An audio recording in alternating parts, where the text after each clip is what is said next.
Got another video for you guys here. Got the Cobras 8751250 made in Germany. And pretty much just wanted to kind of, I don't know. They're just fucking stupid. I mean, it's that simple. It doesn't, to me, I don't get it. I don't get why in this style of plier, like a channel lock, would you need the long jaw? It just, what? On the box they advertise it as like a needle nose, so which I'll demonstrate here in a second on this cotter pin that I made, which I broke 2 drill bits just for you guys. But yeah, and I'm just gonna kind of demonstrate why it doesn't make why this is it's not necessary, and then it makes this part almost unusable sometimes. It's sort of because for more than one, I mean, other than that, besides this jaw, let's get that to focus. There you go.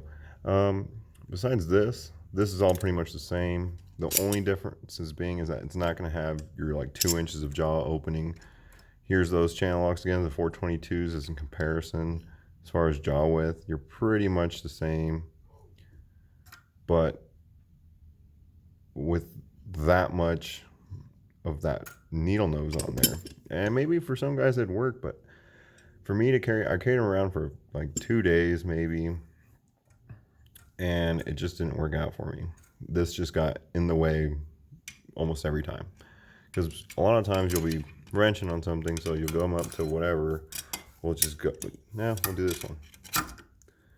But let's say this is up against a housing of some sort, which by the way, I have kids in the background and they'll be making noise, so rest in peace headphone users. But you can't get the jaws in far enough to get a proper grab like that. So that part of it makes it completely fucking useless. Now, as far as cotter pins go, I mean, you would be able to tighten this nut on there. And yes, you can grab it. I hope I can pull this off.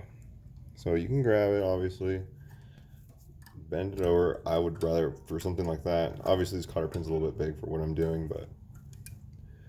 And there you have it, okay? But it doesn't feel comfortable or right with this style of plier. So obviously you just saw it work, and I'm not trying to say it won't, but me personally, I'm usually grabbing something like this, and a pair of slip joints, or a needle nose, or my favorite one is this hook.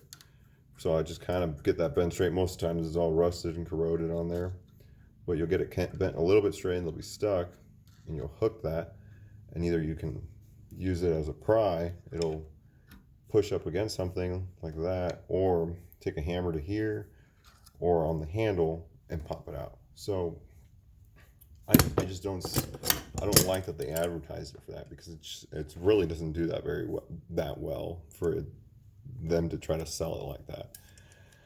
But I mean, other than that, it does grab just like a Knipex will. I mean, I'm sure I know my vise is missing its jaws, but other than that, like I know I can spin this. See, and obviously it's just a round head there, so it's not that tight, but so it'll spin it.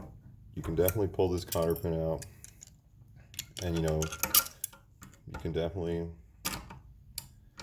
grab this nut just fine, and it'll work just the same way if you have that kind of clearance. And here's the thing: on all the Knipex tools that I have, it seems to be a flaw. Whenever you got these little baby teeth here, those things like to fuck. Those things are the first thing to go. They flatten out almost, not immediately, but not too far after that. But like I said, and the opening is restricted. It's not going to open as wide, and you got this here that's just going to really fuck with you most of the time. I mean, I guess if you have it just for like, oh, I'm gonna use them just for cotter pins. No, not really. You're not gonna. They're not comfortable to use. Doesn't feel right to use a plier like that. I don't know why, but the offset in the angle, to me, it's not right. I don't see I mean, this probably work pretty good for hose clamps. Those ones like the old Fords used to use, where you just got the two fucking bunny ear things and you just pinch them together and pop them out. That'd probably work pretty good. I mean, and the teeth do mesh together pretty well. You know, you're still getting Knipex quality, I guess. Oh, come on, gotta focus for me. There you go. And yeah, and you got the standard rubber grip. I don't know if these come in the comfort grips or not. I'm not sure, but like I said, I think they're pretty cheap. I think they're only like $20-something. I'm not too sure, or $32. Might even be $32. But like I said, they're not that comfortable to grab, and they just that huge jaw just really fucks with you the whole time. But like I said, I wouldn't go for them. That's just not for me. But if you guys know a way, or you're somebody out there has a pair of these, let me know what you use them for. Maybe something I just haven't thought of. But check them out. Check out the rest of my videos. I appreciate all the love you guys give me in all my other videos and all the shout outs. That's pretty cool.